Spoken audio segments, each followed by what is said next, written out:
পিতামাতার ভরণ পোষণ আইন নামে একটি আইন আছে।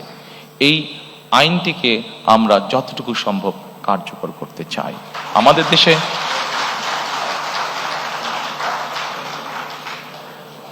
দেশে এরকম অনেক বৃদ্ধ পিতামাতা আছেন যাদেরকে অনেক সময় যে কোনো কারণে সন্তানরা দেখতে চায় না বা ভরণ পোষণ করে না, কিন্তু রাষ্ট্রের পক্ষ থেকে কিভাবে বৃদ্ধ পিতামাতাদের পাশে দাঁড়ানো যায়, কিভাবে তাদেরকে সহযোগিতা করা যায়, এই ব্যাপারে আমাদের পরিকল্পনা রয়েছে।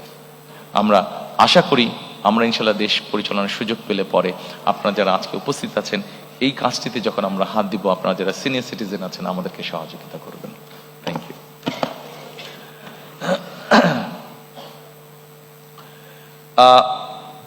এরপরে আমি আপনাদেরকে অনুরোধ করব এই বৈষম্যহীন আর্থ সামাজিক উন্নয়নের টেকসই রাষ্ট্রীয় সক্ষমতা অর্জনের এরপরে সেকেন্ড যেটি আছে আমাদের নারীর ক্ষমতায়ন।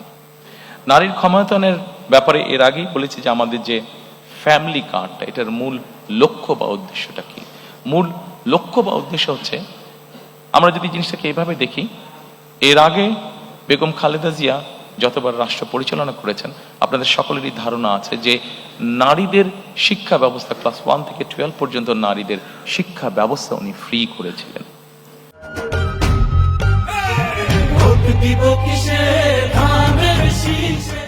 সম্মানিত উপস্থিতিবৃন্দ, আমাদের দেশে এখন যে কোনো স্কুল কলেজ যেখানেই যাই আমরা যদি এনরোলমেন্ট দেখি, আমরা দেখবো যে ছেলে মেয়ে সমান সমান, ক্ষেত্র বিশেষে মেয়েদের সংখ্যা বেশি বিভিন্ন স্কুল কলেজ সবকিছুতে।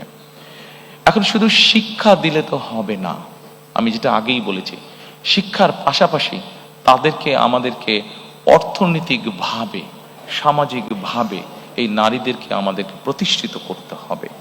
এই নারীদেরকে সামাজিক এবং অর্থনৈতিকভাবে প্রতিষ্ঠিত করে, শুধু শিক্ষা আছে, শিক্ষার সাথে সাথে যদি আমরা তাদেরকে অর্থনৈতিকভাবে প্রতিষ্ঠিত করতে পারি, সামাজিকভাবে প্রতিষ্ঠিত করতে পারি, আমরা একটি শক্তিশালী সমাজ গঠন করতে পারবো, যেই সমাজে মানুষ যুক্তি তর্ক দিয়ে চলবে, যেই সমাজে আমরা মনে করি, আমরা আশা করি যেখানে খুব সুন্দরভাবে আমরা শান্তি স্থাপনের কাজ করতে পারবো। এবং সেজন্যই আমরা ফ্যামিলি কার্ডটি আমরা প্রবর্তন করতে চাই, যেই ফ্যামিলি কার্ডের মাধ্যমে আমরা নারীদেরকে পর্যায়ক্রমিকভাবে ধীরে ধীরে আমরা তাদেরকে অর্থনৈতিকভাবে এবং সামাজিকভাবে তাদেরকে এম্পাওয়ার্ড করতে চাই আমরা।